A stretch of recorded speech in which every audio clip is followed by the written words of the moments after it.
এই ফেসবুকের চিঠিটি অত্যন্ত গোপনীয় হবার কথা। এই চিঠিটি যাচ্ছে উপজেলা নির্বাহী অফিসারের দপ্তর থেকে নির্বাচনী অনুসন্ধান ও বিচারিক কমিটিতে। এই চিঠিটি 17 তারিখ লেখা হয়েছে, কারণ অদ্য লেখা। তো 17 তারিখের একটা চিঠি 17 তারিখ রাতেই বা 18 তারিখ সকালবেলা সামাজিক যোগাযোগ মাধ্যমে ভাইরাল হয়ে যায়। যেই ইউএনও অফিস একটা চিঠির নিরাপত্তা 2 ঘন্টাও রাখতে পারে না, গোপনীয়তা রক্ষা করতে পারে না, তারা কি করে একটা নির্বাচনের মতন বড় কাজ পরিচালনা করবেন? এই প্রশ্নটা আমি আপনাদের মাধ্যমে রাখছি। গতকালকে দেখলাম ডিসি অফিস থেকে একটা নোটিশ এসেছে। মজার বিষয় হলো এই নোটিশটা কিন্তু ব্যারিস্টার রুমিন ফারহানা স্বতন্ত্র প্রার্থী নির্বাচনী এলাকা 244 কে দেয়া হয়েছে, কিন্তু এটা আমি পাই নাই। এই নোটিশ আমি পাইছি ফেসবুকে। আপনারা যেমন ফেসবুকে পাইছেন, আমিও ফেসবুকে পাইছি। আচ্ছা, দেখি এই নোটিশে কি বলতেছে। বলতেছে, এত দ্বারা আপনাকে জানানো যাচ্ছে যে গত 17/1/26 খ্রিস্টাব্দ তারিখ বিকাল অনুমান 4টা থেকে 5টার দিকে আপনি ব্রাহ্মণবাড়িয়া জেলাধীন সরাইল উপজেলার নোয়াগাঁও ইউনিয়নের ইসলামপুর নামক স্থানে, ইসলামপুর না ইসলামাবাদ হবে, নামক স্থানে 400-500 লোকের উপস্থিতিতে নির্বাচনী জনসভা করেন এবং বৃহৎ স্টেজ নির্মাণ করে মাইক দিয়ে রাজনৈতিক বক্তব্য প্রদান করেন, যা রাজনৈতিক দল ও প্রার্থীর আচরণ বিধিমালা 2025-এর লঙ্ঘন। এই সময় মোবাইল কোর্ট পরিচালনাকারী বিজ্ঞ এক্সিকিউটিভ ম্যাজিস্ট্রেট তাৎক্ষণিকভাবে এই সমাবেশ বন্ধ করার নির্দেশ দিলে আপনি বিজ্ঞ এক্সিকিউটিভ ম্যাজিস্ট্রেটের সাথে অধ্যত্বপূর্ণ অসৌজন্যমূলক আচরণ করেন, হুমকি প্রদান করেন। ঘটনার এক পর্যায়ে আপনি বিজ্ঞ এক্সিকিউটিভ ম্যাজিস্ট্রেটকে বৃদ্ধাঙ্গুলি দেখিয়ে বলেন, আমি যদি না বলি এখান থেকে বেরোতে পারবে না, মাথায় রাখেন। আজকে আমি আঙুল তুলে বলে গেলাম, ভবিষ্যতে শুনবো না। এ সময় আপনার অন্য কর্মী সমর্থকরা মানমুখী আচরণ করে, মব সৃষ্টি করে বিচারিক কাজে বাধা এবং কর্তব্যরত বিজ্ঞ এক্সিকিউটিভ ম্যাজিস্ট্রেটকে হুমকি প্রদান করেন, যা নির্বাচনী আচরণ বিধির সুস্পষ্ট লঙ্ঘন। ঘটনাটি সামাজিক যোগাযোগ মাধ্যম সহ ইলেকট্রনিক প্রিন্ট মিডিয়া ছড়িয়ে পড়েছে, এতে করে বিরূপ প্রতিক্রিয়া সৃষ্টি হয়েছে। এমন অবস্থায় বর্ণিত ঘটনাসমূহের মাধ্যমে ত্রয়োদশ জাতীয় সংসদ নির্বাচন 2026 সুষ্ঠু ও নিরপেক্ষভাবে পরিচালনার ক্ষেত্রে বিঘ্ন সৃষ্টি করায় আপনাকে আগামী 22 জানুয়ারি 2026 তারিখ বৃহস্পতিবার বেলা 11টা বা পূর্বে নিম্ন স্বাক্ষরকারী কার্যালয়ে উপস্থিত হয়ে ব্যাখ্যা প্রদানের জন্য বলা হলো, অন্যথায় আপনার অনুপস্থিতিতে আইনানুগ ব্যবস্থা গ্রহণ করা হবে। আচ্ছা, দেখুন 17 তারিখ ইসলামাবাদে যে ঘটনাটি ঘটেছে, সেখানে আমরা কোনো জনসভা করি নাই। এটা একটা ছোট উঠান বৈঠক ছিল, কিন্তু আপনাদের সবার দোয়ায় আমার ছোট্ট উঠান বৈঠকে 400-500 লোক হয়ে যায়। এটা আল্লাহর রহমত, আল্লাহর মেহেরবানি, আপনাদের সবার দোয়া। আমি মাইক ব্যবহার করি না, আমি হ্যান্ড মাইক ব্যবহার করি। আমি স্টেজ বলতে একটা চেয়ার ছিল, দুটা, আর দুপাশে আমার জন্য একটা চেয়ার, দুপাশে দুটো চেয়ার ছিল, আর সব সামনে প্লাস্টিকের চেয়ারে মানুষ বসা ছিল, দাঁড়ানো ছিল। এর মধ্যে যখন ম্যাজিস্ট্রেট সাহেব আসেন, তিনি এসে পুলিশ নিয়ে প্রথমে ভেতরে ঢোকেন, উঠানের ভেতরে আসেন। আসার পরে আমি দেখতে পাচ্ছিলাম, আমার লোকজনও তাকাচ্ছিল, মানে আমার যারা ভোটার তারাও তাকাচ্ছিলেন। এক পর্যন্ত স্টেজের উপর উঠে আসেন, আমার একটা চেয়ার ওই মঞ্চে, আমি দাঁড়ানো, ওখানে উঠে আসেন। তো আমি এই পর্যায়ে বক্তব্য শর্টকাট করি, আমি নেমে যাই এবং আমি ওনাকে বিনয়ের সাথে জিজ্ঞেস করেছি আমার কোন আচরণ বিধিটা লঙ্ঘন হয়েছে। উনি আমাকে বলতে পারছিলেন না। একটা পর্যায়ে আমি উত্তেজিত হয়ে বলি, সবাই প্রচারণা করছে, আপনাদেরকে বৃদ্ধাঙ্গুলি দেখাচ্ছে। কিভাবে বলি? এই যে বৃদ্ধাঙ্গুলির কথাটা বললাম, এই কথাটা কোথা থেকে আসলো? এই কথাটা তো হঠাৎ আসে নাই। এই কথাটা এসছে এই ছবিটা থেকে। তো দেখেন, এটা উপজেলা আশুগঞ্জ উপজেলা বিএনপির সাধারণ সম্পাদক, তিনি বলছেন যে রিটার্নিং অফিসারের কাছে রুমিন ফারহানার দেয়া অভিযোগকে বৃদ্ধাঙ্গুলি দেখালেন উপজেলা বিএনপির সাধারণ সম্পাদক হাবিবুর রহমান। এটা ব্রাহ্মণবাড়িয়া নিউজে বড় করে গেছে। আমি সেটা ওনাকে দেখেছি যে মানুষ, অন্য প্রার্থীর কর্মীরা এভাবে আপনাদেরকে বৃদ্ধাঙ্গুলি দেখায়, আপনারা কিছু করতে পারেন না। এটাই আমি বলেছি। আমি কাউকে বৃদ্ধাঙ্গুলি দেখাই নাই। অর্থাৎ চিন্তা করে দেখুন, সরকারি চিঠি, দুটো চিঠি আপনাদেরকে আমি পড়ে শোনালাম, দুটোতেই দাবি করা হচ্ছে আমি বৃদ্ধাঙ্গুলি দেখিয়েছি। এটা সর্বৈব মিথ্যা। আমি ম্যাজিস্ট্রেটকে বলেছি যে অন্য প্রার্থীর কর্মী সমর্থকরা এই যে বৃদ্ধাঙ্গুলি দেখায়। আপনারা একটু দয়া করে এটা দেখুন, সবাই দেখুন ছবিটা নিয়ে। এটা নিউজও হয়েছে, এটার বড় হচ্ছে এই যে দেখেন। এদিকে ঘুরে না পাই আপা এদিকে দেখেন।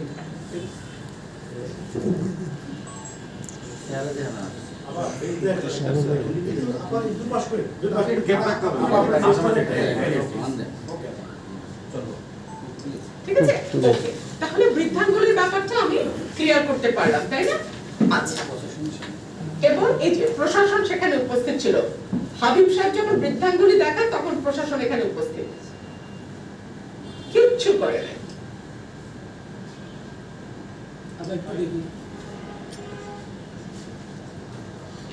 প্রশাসন এখানে উপস্থিত, কিছুই তারা করে নাই। এরপরে আসেন 17 তারিখ, আমার এই ঘটনার পরে আমাকে 40,000 টাকা জরিমানা করেছে। তো আপনারা শুনলেন, চিঠিতে লেখা আছে, তাই না? এর আগেও আমাকে 5,000 টাকা জরিমানা করেছে। আচ্ছা, 40,000 টাকা ওই দিন জরিমানা করলো, তাহলে তো আমার অপরাধের শাস্তি হলো 40,000 টাকা জরিমানা। তারপরে দ্বিতীয় অ্যাকশন হলো উপজেলা নির্বাহী অফিসার বা ইউনো, তিনি চিঠি পাঠালেন অনুসন্ধান ও বিচারিক কমিটি, নির্বাচন অনুসন্ধান ও বিচারিক কমিটি। তার মানে এক অপরাধের জন্য আমার 2 নম্বর শাস্তি। এখানেই থামলো। 3 নম্বর শাস্তি হিসেবে রিটার্নিং কর্মকর্তা বা ডিসি, উনি আবার আমাকে একটা নোটিশ পাঠালেন। আমি এখনো সেই নোটিশ পাই নাই, সামাজিক যোগাযোগ মাধ্যমে দেখেছি। ঠিক আছে, তাইলে কি হলো, একটা অপরাধের জন্য আমাকে 3 জায়গায় শাস্তি দেওয়া হলো। 40,000 টাকা জরিমানা, অনুসন্ধান কমিটির কাছে রিপোর্ট, এবং ইউনো ডিসি আমাকে শোকজ নোটিশ করা। এক অপরাধে 3 সাজা। এই প্রশাসনের অধীনে আমি কেমন করে নির্বাচন করি, যারা অলরেডি এতটা বায়াসড? আচ্ছা, এইবার আসেন। আজকে সকালে আমি রিটার্নিং কর্মকর্তার কাছে গিয়েছিলাম, এবং সেখানে গিয়ে আমি বলেছি বিএনপি জোটের যিনি প্রার্থী জুনায়েদ আল হাবিব, তিনি কিভাবে জনসভা করছেন এটা কি আপনারা জানেন না? জানেন। আমি এই সকল কিছু, জুনায়েদ আল হাবিবের ফেসবুকে গেলে আপনারা দেখবেন বিরাট বিরাট স্টেজ করে বিরাট ভাবে উনি প্রোগ্রাম করছেন। বিশাল স্টেজ, লোক যাই হোক, স্টেজ অনেক বড়, মাইক আছে, সাউন্ড সিস্টেম আছে, সব আছে। আর আমি একটা হ্যান্ড মাইক নিয়ে চলি। এরপরে উনি গরু জবাই দিয়ে মানুষ খাওয়াচ্ছেন। বিএনপির জোট প্রার্থী গরু জবাই দিয়ে মানুষ খাওয়াচ্ছেন। কোন এলাকা এটা? শাহবাজপুর। তারপরে বিএনপির জোটের প্রার্থী বলছে কোনোভাবেই রুমিন ফারহানাকে ভোট দেয়া যাবে না, বহিষ্কৃত রুমিন ফারহানার কাছে কেউ যাবেন না। জুনায়েদ আল হাবিব, সময় টেলিভিশনে নিউজ এন্ড মেইল। এগুলো যখন আমি ডিসি সাহেবকে দেখালাম এবং দেখি ওনাকে বিনীতভাবে প্রশ্ন করলাম, আমি তো এখন পর্যন্ত 45,000 টাকা জরিমানা দিয়েছি, বিএনপি জোটের প্রার্থী কত টাকা জরিমানা দিয়েছে? আমি 1.5 ঘন্টা ওনার সামনে বসে থেকেও এই অঙ্কটা ওনার কাছ থেকে জানতে পারলাম না। ওনারা জানেন না বিএনপি প্রার্থীর জরিমানা দিয়েছে কিনা। তার মানে এই যে এতগুলো document, full of videos and photos which clearly shows the way he is conducting his election campaign, এক টাকা তাকে জরিমানা দিতে হয়নি বলে আমি ধরে নেব, তাই না? আপনারা আমাকে বলেন, তাহলে ইলেকশনের লেভেল প্লেইং ফিল্ডটা কোথায় আছে? এই ডিসি, এই ইউনোর অধীনে আমি কি বিচার পাবো? এই প্রশ্ন আমি আজকে আপনাদের কাছে রাখছি।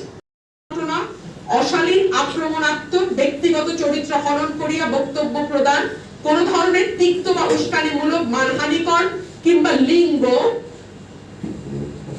সাম্প্রদায়িক বা ধর্মানুভূতিতে আঘাত লাগে এমন কোন বক্তব্য প্রদান করিতে পারিবেন না।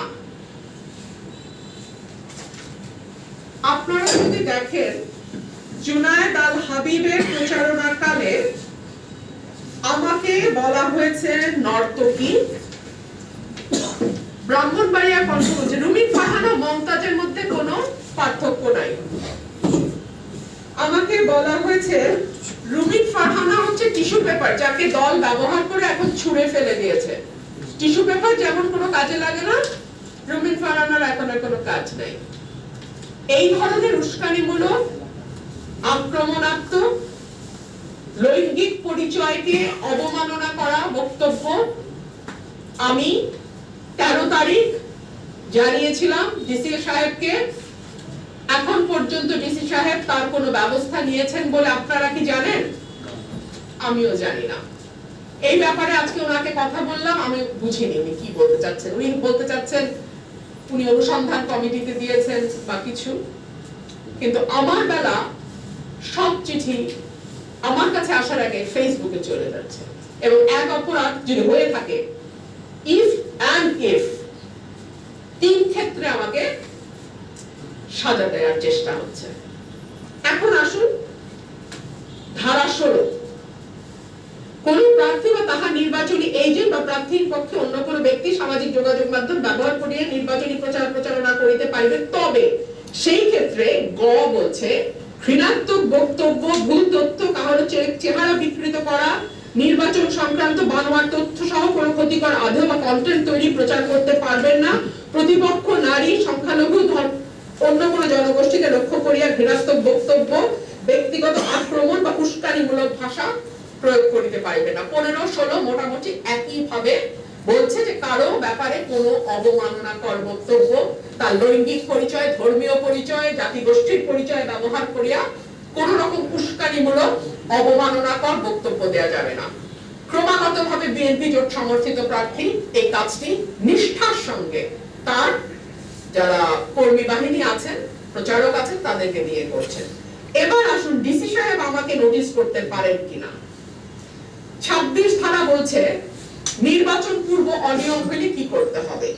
এই বিধিমালায় যে কোনো বিধানের লঙ্ঘন নির্বাচন পূর্ব অনিয়ম হিসেবে গণ্য হইবে এবং উক্তরূপ অনিয়মের দ্বারা সংক্ষুব্ধ ব্যক্তি বা নিবন্ধিত রাজনৈতিক দল প্রতিকার চাহিয়া নির্বাচনী তদন্ত কমিটি বা কমিশনের নিকট দরখাস্ত করিতে পারিবে।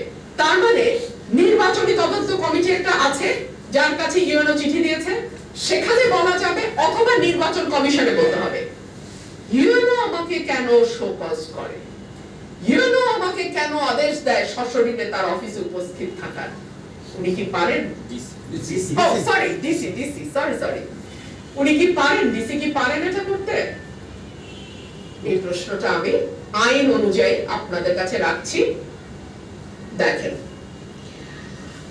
উপবিধি 1 এর অধীন প্রাপ্ত দরখাস্ত কমিশনের বিবেচনায় বস্তুনিষ্ঠ হলে কমিশন উহা তদন্তের জন্য সংশ্লিষ্ট বা যে কোনো নির্বাচনী তদন্ত কমিটি নিকট প্রেরণ করিবে। কমিশনের কাছে আগে আপনাকে কমপ্লেইন করতে হবে, তারপরে সেই কমিশন যদি মনে করে যে হ্যাঁ এখানে তদন্ত হতে পারে, তাহলে তারা নির্বাচনী তদন্ত কমিটি যেটা গঠিত হয়েছে, ঢাকা ব্রাহ্মণবাড়িয়া নির্বাচনী তদন্ত কমিটি একটা আছে, তাদের কাছে প্রেরণ করতে পারবে। কোন তথ্যের ভিত্তিতে বা অন্য কোনো ভাবে কমিশনের নিকট, কমিশন মানে নির্বাচন কমিশন, কিন্তু কমিশনের নিকট নির্বাচন পূর্ব সময় কোন অনিয়ম দৃষ্টিগোচর হইলে কমিশন উহা প্রয়োজনীয় তদন্তের জন্য সংশ্লিষ্ট বা অন্য কোনো নির্বাচনী তদন্ত কমিটির নিকট প্রেরণ করতে পারবেন, অথবা তাৎক্ষণিক জেলা ম্যাজিস্ট্রেট বা রিটার্নিং অফিসার বা প্রিজাইডিং অফিসার অথবা আইন প্রয়োগকারী সংস্থাকে বিধি মোতাবেক ব্যবস্থা গ্রহণের নির্দেশ দেওয়া হবে। নির্দেশটা দিবে কমিশন, নট ডিসি। ডিসির এই চিঠি যেটা আমি পাই নাই, কিন্তু যেটা সামাজিক যোগাযোগ মাধ্যমে ভাইরাল হয়েছে, এই চিঠিটা উনি কোন এখতিয়ার বলে দিলেন?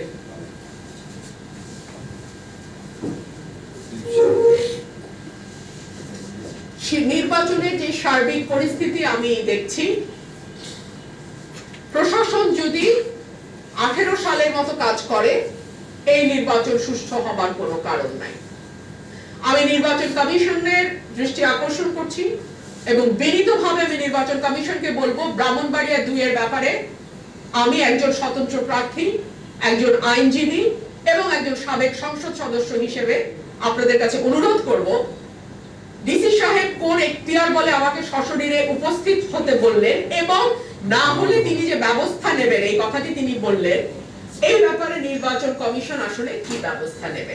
কারণ যেহেতু ডিসি, এসপি, প্রশাসন এখন পুরোপুরি নির্বাচন কমিশনের অধীনে, আমি নির্বাচন কমিশনের কাছে বিনীতভাবে একজন স্বতন্ত্র প্রার্থী হিসেবে প্রশ্নটি রাখছি। আজকে জানানো উচিত, কারণ আমি এখন দেখতে পাচ্ছি সবকিছুই ফেসবুকে হচ্ছে, ট্রায়ালও ফেসবুকে হচ্ছে, জাজমেন্টও ফেসবুকে দেওয়া হচ্ছে, বিচারের জন্য তলবও ফেসবুকে হচ্ছে। তো তাই ভাবলাম গণমাধ্যমকে আগে বিষয়টি জানাই। ডিসি এবং ইউনো তারা পক্ষপাতমূলক আচরণ করতেছে আপনি মনে করেন? আমি আমার বক্তব্য বলে দিয়েছি।